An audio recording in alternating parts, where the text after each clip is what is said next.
बड़ी खबर यह है और सबसे ज्यादा सवाल यह उठाया जा रहा है कि क्या पाकिस्तान ईरान के साथ किसी जंग में जाने वाला है। तो इस सवाल का जवाब इस वीलॉग में हम ढूंढते हैं। बहुत सारी आलमी खबरें हैं मशरिक़ वस्ता से खास तौर पे, और उसमें हमें इन चीजों का जवाब मिल जाएगा। सबसे पहले तो यह है कि ऐसा बज़ाहिर दिखाई दे रहा है कि सऊदी अरब दीगर अरब ममालिक के साथ मिलकर ईरान के खिलाफ जंग का हिस्सा बनने जा रहा है। और इसका जो सबसे बड़ा सबूत है वो तो यह है कि अमेरिका ने अपने हमले को फौरी तौर पे खलीजी ममालिक से निकलने का हुक्म दे दिया। खास तौर पे सऊदी अरब को खाली किया जा रहा है और ये हुक्म दिया गया है अमरीकी हुकूमत की जानिब से कि सफारती अमला, खास तौर पे जो सफारतकार भी हैं, वो फौरी तौर पे सऊदी अरब को छोड़ दें। दीगर ममालिक से भी अमरीकी बहुत बड़ी तादाद में निकल गए हैं। तो जहां पे भी अमेरिका ने जंग करनी होती है या उन्हें नजर आ रहा होता है कोई बड़ी जंग होने जा रही है, तो वहां वो फौरी तौर पे इनखला शुरू कर देते हैं। और अब वो दिखाई दे रहा है। एक और बड़ी खबर इसमें यह है कि ये मेरे सामने एक डॉक्यूमेंट है जो सऊदी वजारत खारजा का है। इसमें ईरान को वाज़ेह वार्निंग जारी की गई है और बैनुल अक़वामी अखबारात में यह खबर छप चुकी है। सऊदी अरब ने ईरानी मौक़िफ़ को गलत करार दिया कि हमारी सरजमीन ईरान के खिलाफ इस्तेमाल हो रही है। यानी सऊदी अरब का मौक़िफ़ यह है कि अरब ममालिक जहां अमरीकी अड्डों पे ईरान ने अटैक किया, उन ममालिक के अड्डों के ऊपर से ईरान के ऊपर कोई अटैक नहीं हुआ। तो फिर ईरान के ऊपर अटैक हुआ कहां से? ये सवाल अपनी जगह मौजूद रहेगा। लेकिन सऊदी अरब का मौक़िफ़ यह है कि ईरानी सदर का दावा भी गलत है कि हमारे मुल्क से या हमारी बेसिस से, जो यहां पे बेसिस हैं अमेरिकन की, वहां से इनका दावा है कि ईरान के ऊपर हमला नहीं हुआ। और ईरान ने जो हमले किए हैं, जिनको ईरान जवाबी हमले कहता है, वो बिला जवाब है।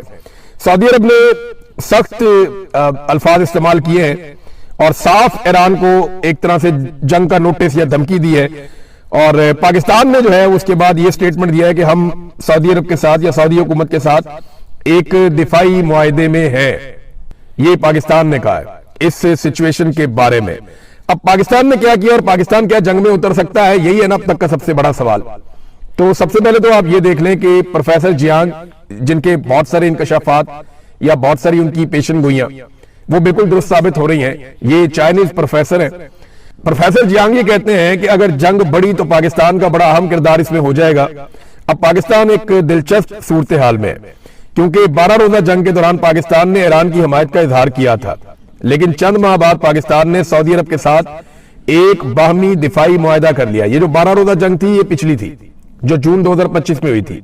उस जंग के बाद पाकिस्तान ने सऊदी अरब के साथ एक दिफाई मुआहदा कर लिया था, जिसका मतलब यह है कि अगर सऊदी अरब पर हमला हुआ तो पाकिस्तान उसके दिफा के लिए सामने आएगा। प्रोफेसर जियांग के मुताबिक अगर इसराइल सऊदी अरब के खिलाफ मजीद फॉल्स फ्लैग कार्रवाइयां करने में कामयाब हो जाता है और सऊदी अरब ईरान के खिलाफ जंग का ऐलान कर देता है, तो इस मुआहदे के तहत पाकिस्तान को भी ईरान के खिलाफ जंग में शामिल होना पड़ सकता है। उन्होंने कहा कि यह इम्कान भी हो सकता है कि अमेरिका ईरान के खिलाफ जमीनी रास्ता जब इस्तेमाल करे तो पाकिस्तान के जमीनी रास्ते से वो लड़ाई शुरू कर दे, क्योंकि ईरान का जनूब मशरकी इलाका निस्बतन ज्यादा कमजोर समझा जाता है, जबकि शुमाल मगरबी हिस्सा ईरान का जो है वो मजबूत है। यानी जो ईरान का एरिया तुर्की के साथ या इराक के साथ लगता है, वहां पे मादी में बहुत लड़ाइयां भी उन्होंने लड़ी हैं, तो उन्होंने अपना सारा जो मिलिट्री इंफ्रास्ट्रक्चर है वो वहां पे डेवलप किया है। यहां पे उन्होंने नहीं किया। पाकिस्तान की तरफ से उनको लगता था सत्ते खैरा ने, लेकिन यहां पे वो कमजोर है और ये कहा जा रहा है कि इधर से भी लड़ाई शुरू हो सकती है, अमेरिका ये रास्ता इस्तेमाल कर सकता है। बहरहाल ये तो वक्त बताएगा कि क्या किया जाएगा। लेकिन इस वक्त इसराइल को बहुत मार पड़ रही है और इस लड़ाई का अगर कोई सबसे बड़ा बेनिफिशियरी बनने जा रहा है तो वो इसराइल ही होगा। इसराइल के अलावा कोई नहीं होगा, क्योंकि इसराइल में कभी भी इतने बम नहीं गिरे, इतने मिसाइल नहीं गिरे। इसराइल ने वहां पे जितने भी कैमराज हैं, फुटेज हैं, सारी खत्म कर दी हैं और वो किसी को अलाउ नहीं कर रहा कि सोशल मीडिया के इस्तेमाल के जरिए से तबाही का कोई मंजर बाहर निकाले। आप गौर करें, जब इसराइल ईरान को मारता था या गजा के शहरियों को मारता था और उस वक्त जब रॉकेट चलते थे और सुरंगों के अंदर जाते थे या जेरे जमीन पनाहगाहों के अंदर चले जाते थे इसराइली, तो तब बड़ी वीडियोज आती थी नीचे से, तब बहुत सारे मनाजिर आपको दिखाई देते थे। लेकिन अब बिल्कुल कोई किसी किस्म का मंजर दिखाई नहीं दे रहा, फुटेज नहीं आ रही, वीडियोज नहीं आ रही। इसराइली शहरी सारे के सारे कहां गए कुछ पता ही नहीं चल रहा। वो एक शदीद ज़हनी तनाव और दबाव का शिकार है और वो ज़हनी मरीज बनते चले जा रहे हैं जो इसराइल के शहरी हैं। और जेरे जमीन बंकर्स भी अब उनके महफूज नहीं रहे। इंडियन मीडिया के कुछ लोग वापस गए और एक इंडियन सहाफी ने यहां तक दावा किया कि 100 फुट नीचे तक भी जो पनाहगाहें हैं वो भी महफूज नहीं है, उनमें भी नुकसान हुआ है। अभी ये खबर आई है और एक दावा है और मुख्तलिफ मीडिया चैनल में ये चल भी रहा है। दावा ये कहता है कि रूसी खुफिया एजेंसी ने इस बात की तस्दीक की है कि ईरान हाइपरसोनिक मिसाइलों के हमले में, यानी ईरान ने जो हाइपरसोनिक मिसाइलों का हमला किया उसमें इस्राएली लीडरशिप के लिए बनाया गया जेरे जमीन बंकर तबाह हो गया और इसमें अभी तक आग लगी हुई है। यानी अब बंकर्स भी उतने महफूज नहीं रहे क्योंकि मिसाइल बहुत बड़े और बहुत हैवी हथियार जो है वो इस्तेमाल हो रहे हैं।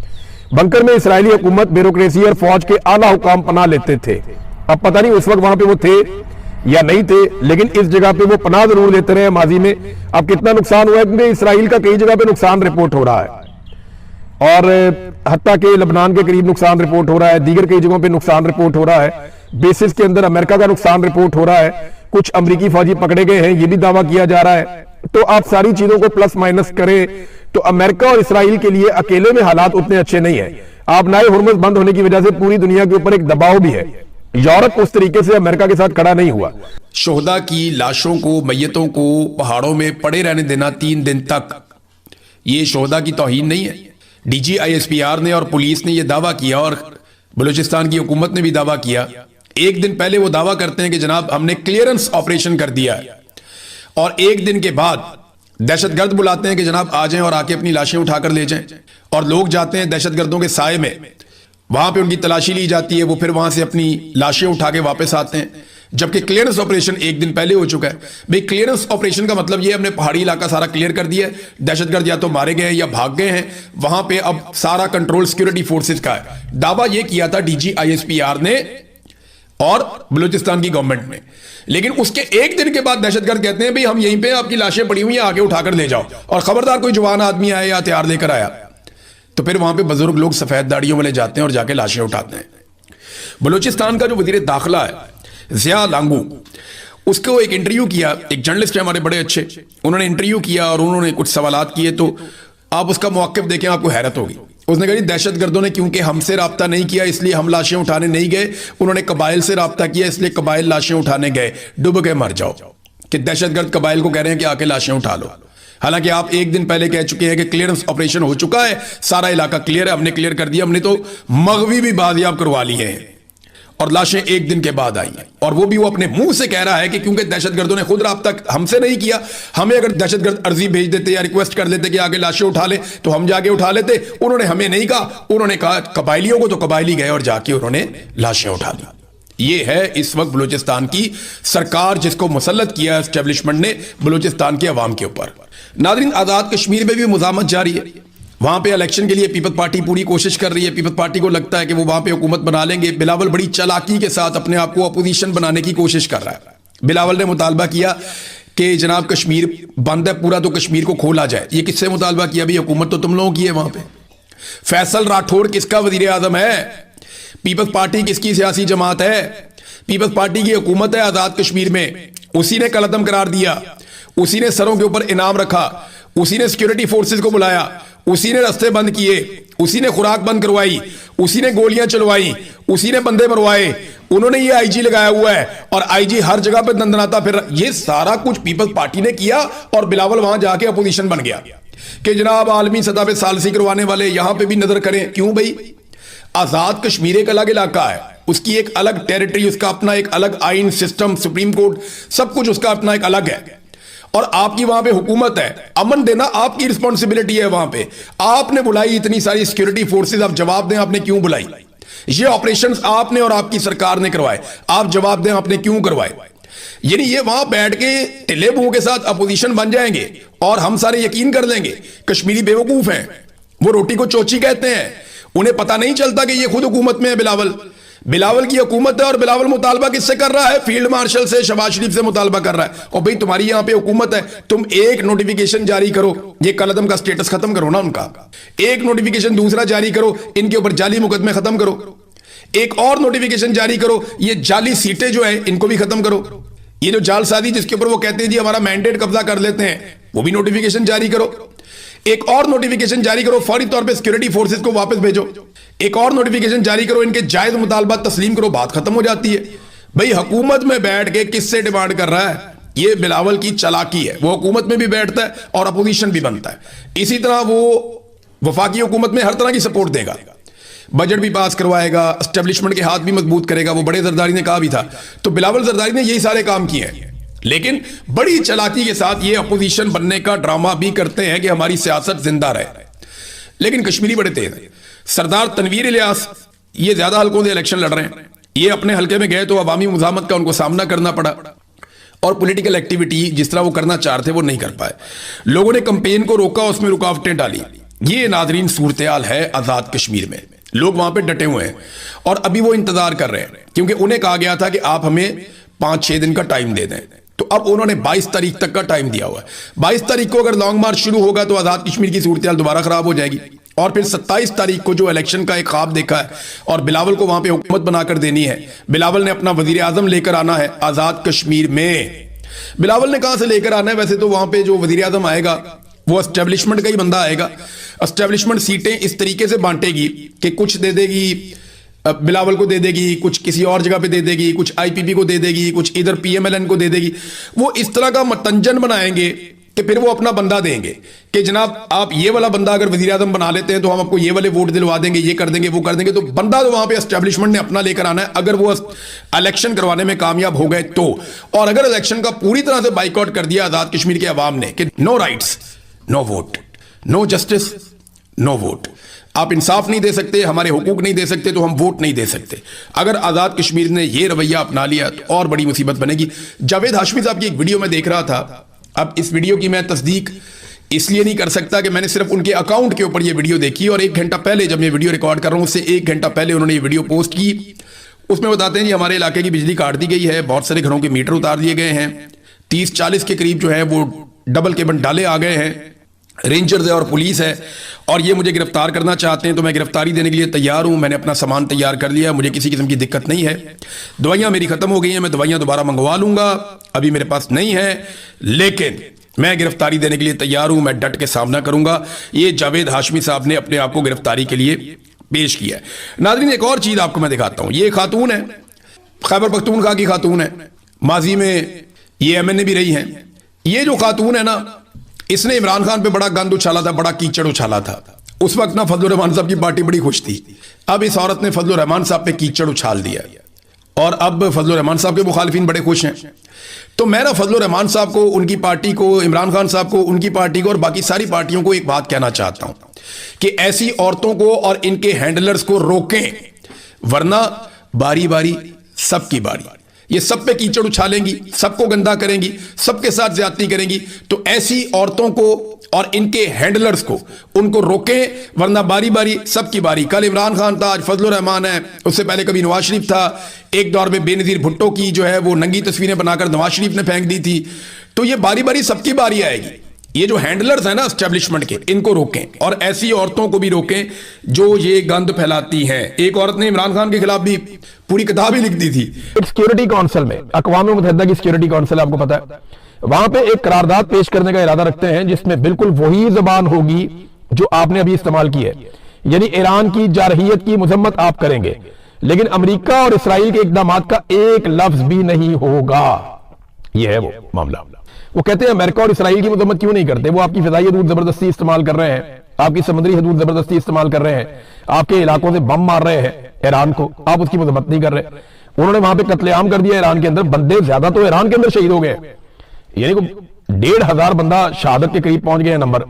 वहां पे रिफाइनरियों को आग लग गई है। जो तबाही इस वक्त मिडिल ईस्ट में हुई या इसराइल में हुई, वो 10वां हिस्सा भी नहीं है जो तबाही अमेरिका ने और इसराइल ने ईरान के अंदर फैला दी है, 10वां हिस्सा भी नहीं है। उन्होंने बहुत तबाही फैलाई है। तो ईरान की पसली है कि वो सब्र से ना सिर्फ मार खा रहा है बल्कि वो लगातार रिटेलिएशन भी कर रहा है। और ईरान ने वो बंदोबस्त कर लिया है कि रास्ते की सारी रुकावटें उन्होंने अब दूर कर ली है। अब जब ईरान मारेगा तो ज्यादा नुकसान करने की पोजीशन में होगा, क्योंकि ईरान ने बहुत सारे रेडार तबाह कर दिए हैं। गुज़िश्ता 24 घंटों में ईरान के दावे के मुताबिक उन्होंने खित्ते में अमेरिका के 4 मजीद रेडार तबाह कर दिए हैं और ये third anti missile defence system के जो है वो रेडार थे। और देखिए जब आप रेडार को हटा देते हैं तो फिर जो आपका एयर डिफेंस सिस्टम है वो कमजोर पड़ जाता है, वो डायरेक्शनलेस हो जाता है, उसको पता नहीं चलता कि अब क्या करना है। यहां पे एक मिसाइल उड़ता है बहरीन से, उसकी वीडियो है बाकायदा, और बहरीन से ही उड़ता है और बहरीन में गिर जाता है करीबी शहरी इलाके में। अब ये मिसाइल यहां से उड़ के यहीं पे गिर रहा है, इसका मतलब वो डायरेक्शनलेस मिसाइल है। और वो अपने निशाने की तरफ नहीं गया।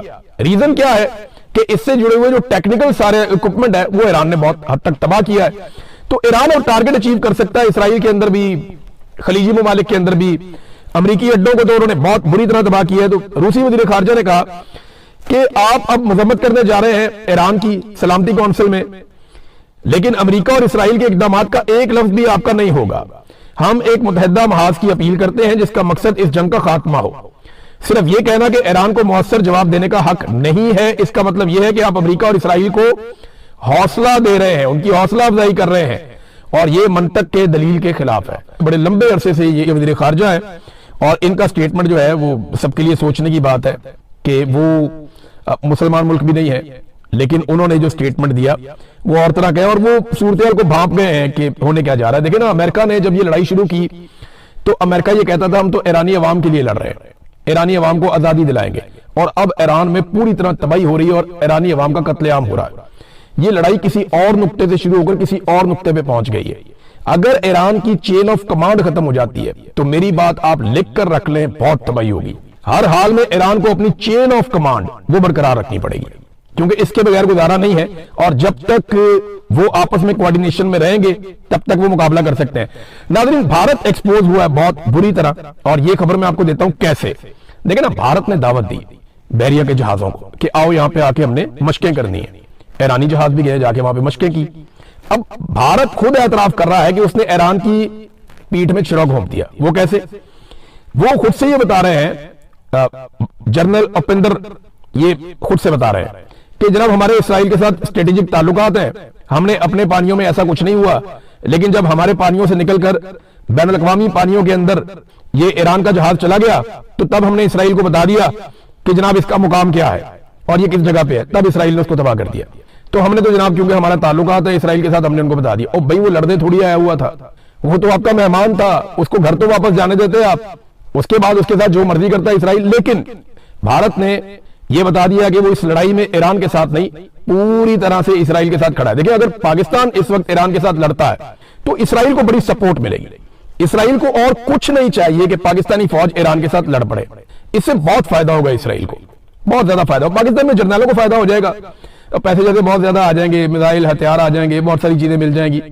जैसे अफगान जंग में हमने बहुत पैसा कमा लिया था, यहां पे भी जर्नैल इस दफा फिर बहुत पैसा बना लेंगे, ब्यूरोक्रेसी बहुत पैसा बना लेगी, कुछ सियासतदान बहुत पैसा बना लेंगे। ये होगा जैसे माजी में होता रहा, लेकिन इसका सबसे ज्यादा फायदा इसराइल को होगा। ईरान को और पाकिस्तान को नुकसान होगा, क्योंकि इस सरहद के ऊपर अगर अब आप ये करते हैं या लड़ाई होती है तो हमने तो साथ साथ ही रहना है। आप अपने पड़ोसी बदल नहीं सकते, पड़ोसी आपके वही रहते हैं। तो ये हमारी इनके साथ एक ऐसी चपकलिश खुदा न खास्ता शुरू हो सकती है जो फिर जारी रहेगी। पाकिस्तान को करना सिर्फ इतना है कि किसी तरह भी अमन के लिए कोशिश करे और लड़ाई से गुरेज करे। चाइना ने एक बड़ी कार्रवाई डाल दी है, वो अगले वीलॉग में आपको बताऊंगा।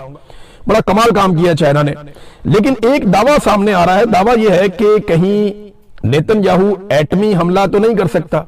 जॉर्ज गिलोवे इन्होंने एक स्टेटमेंट दिया है कि इसराइल बहुत सारे ऐसे काम कर रहा है इस जंग में जिसमें अमेरिका कहता है कि हमारी मर्जी शामिल नहीं थी, इसराइल खुद से कर रहा है। और नेतन्याहू के बारे में आप कुछ भी कह सकते हैं, वो जंगी मुजरिम में पहले ही, वो कुछ भी कर सकता है। तो जॉर्ज गिलोवे जो है उन्होंने एक स्टेटमेंट दिया गुज़िश्ता रोज। उन्होंने कहा नेतन्याहू ने हाल ही में ईरान के खिलाफ जौहरी हथियार इस्तेमाल करने के अपने इरादे का इशारा दिया है। कोई भी जौहरी ताकत जो वजूदी खतरे में हो, जैसा कि इसराइल अब वादे तौर पर है, ऐसा करेगी, तमाम ये दुनिया बदल देने वाला लम्हा होगा। अब ये धमाके होंगे, इसके नतीजे में ताबकारी होगी, तो इसका तो पाकिस्तान को और खित्ते को बहुत नुकसान होगा, खलीजी ममालिक को भी नुकसान होगा। जिधर हवा जाएगी उधर ताबकारी जाएगी। तो मामला अब ये है कि अगर ये एटमी धमाका हो जाता है खुदा ना खास्ता, या मामला वहां तक चला जाता है, तो ईरान के अगर कुछ दो शहरों पे, अभी नजम सेठी भी ये कह रहे थे और ये डिस्कशन हो रही है कि दो गैर मकबूल शहर ईरान के, वहां पे एटमी धमाके किए जा सकते हैं, डराने के लिए, धमकाने के लिए, और उसके बाद एक फतह का ऐलान किया जा सकता है। तो ये बड़ी अलार्मिंग सिचुएशन पैदा हो जाएगी, बहुत खौफनाक सिचुएशन बन जाएगी। इससे फिर दुनिया का निकलना मुश्किल हो जाएगा। ये दुनिया को एक आलमी जंग की तरफ खुदा ना खास्ता लेकर जा रहे हैं। अच्छा, पाकिस्तान का मीडिया बड़ा इंटरेस्टिंग काम कर रहा है, अजीबोगरीबी। पाकिस्तान का मीडिया नेतन्याहू के स्टेटमेंट दिखा रहा है, इमरान खान के नहीं दिखा पाता, नेतन्याहू के स्टेटमेंट दिखा रहा है और इसको नॉर्मलाइज किया जा रहा है। जनरल बाजवा सहाफियों को एक दौर में बुलाकर कहा करते थे कि आप इसराइल के बारे में डिस्कशन करें अपने टीवी चैनल के ऊपर, आप उनके स्टेटमेंट्स को दिखाया करें, आप उनके बारे में बात किया करें। आप ये